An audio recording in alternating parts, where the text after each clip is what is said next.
Good evening, gardeners. Welcome to the garden. I hope the cicada noise isn't too loud for this video, but just wanted to take a few minutes to talk about the different styles of trellises you can use for tomatoes. I've got about 4 plants. These are all Roma tomatoes, and I'm using the circle trellis like you can buy at the store.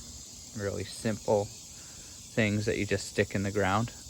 I found this year that those work really good for Roma tomatoes. These are all doing very well and have a lot of fruits. I ran out, so I have some simple stick here with some wires that's holding up my last one, but that's one method I've done with tomatoes, with Roma tomatoes, that I think works really well. I'm going to come over to the other side of the yard where I have a few more trellises. I have some Brandywines on the right and some Homestead tomatoes on the left.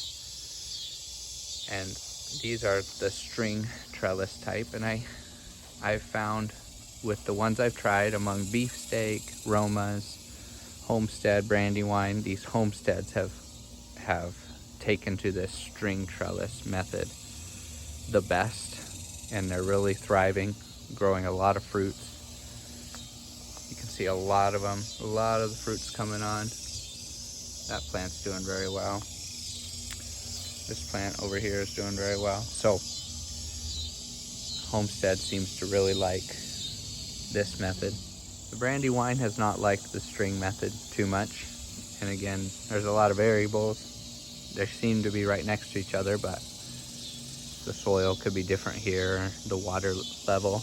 This is an area that's quite low, so I'm worried that this might have gotten too much water as the water's running down into this area more than in any other area of the garden. So that could be the issue with these, but the Brandywines have not liked this string method this year. And just a note on the Romas. Romas are determinate, and I tried them on a string method like this last year, and they did very poorly. Again, that might have been other conditions. It was a drought that year, and other things played into it, but being a determinate plant, they don't grow so tall, so the string method hasn't worked well for me on the Romas.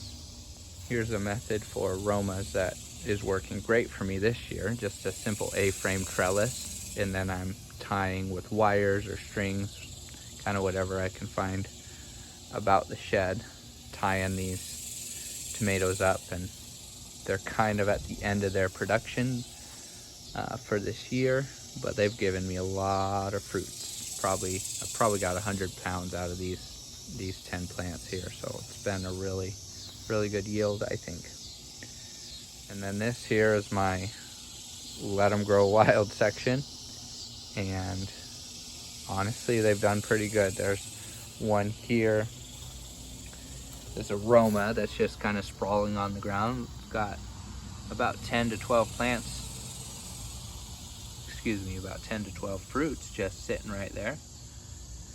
This is a Brandywine next to a Roma, which I thought they were 2 Romas, but they got mixed up in the greenhouse.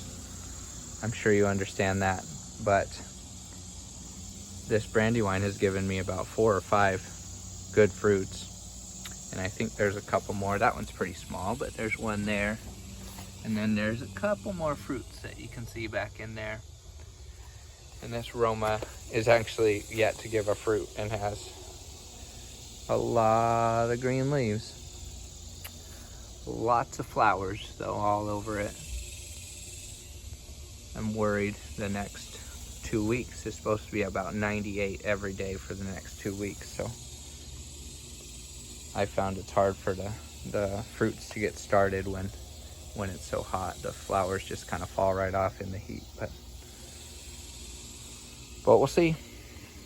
That's just a quick my experience with the trellises. I'm loving this A-frame style for my Romas and the circles for the Romas. I think the circles are easier. This is more work because you have to tie them up, but it's worked well.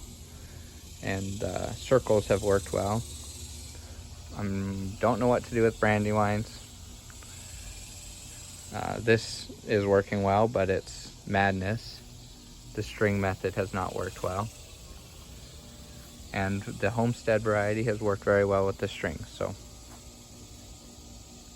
there you have it.